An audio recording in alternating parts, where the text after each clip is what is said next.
বন্ধুরা, আমাদের জীবনে অহংকারটা হচ্ছে পাহাড় পরিমাণ লবণের মতো, আর ভালোবাসাটা হচ্ছে আমাদের জীবনে এই যে সুবিশাল পানির মতো। অহংকারের যে লবণের পাহাড়টা, সেটা কিন্তু যত বড়ই হোক না কেন, ভালোবাসা নামক এই পানির মতো, এই পানির স্পর্শে যখন লবণ আসে না, তখন কিন্তু লবণের কখনো অস্তিত্ব থাকে না। লবণটা কিন্তু নিমিষেই পানির সাথে মিশে যায়।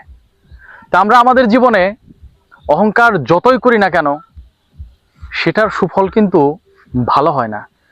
আর পানির মতো যে আমাদের জীবনে ভালোবাসাটা থাকলে সেটার যে বিশালতা, সেটা কিন্তু সারা জীবন থেকে যায়। তাই মানুষের জীবনে অহংকার নামক যে শব্দটি, সেটা করে জীবনে কখনোই ভালো কিছু করা যায় না। কারণ অহংকার মানুষের জীবনকে ধ্বংস করে দেয়। এক সময় সেটা মিশে যায়, কিন্তু ভালোবাসাটা সেটার কিন্তু কখনোই শেষ হয় না। ভালোবাসার শব্দটা সেটা কিন্তু সারা জীবন এই সমুদ্র পানির মতোই বিশালাকার হয়ে থাকে। ভালোবাসার সম্মান সারা জীবনই থাকে, কিন্তু অহংকারের যে পতন, সেটাও কিন্তু নিমিষেই শেষ হয়ে যায়। অহংকার কখনোই মানুষকে ভালো কিছু দেখায় না। অহংকার সবসময় মানুষকে ধ্বংসাত্ম নামিয়ে আনে।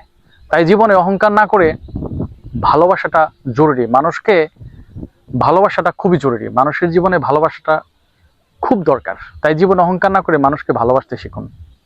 ধন্যবাদ।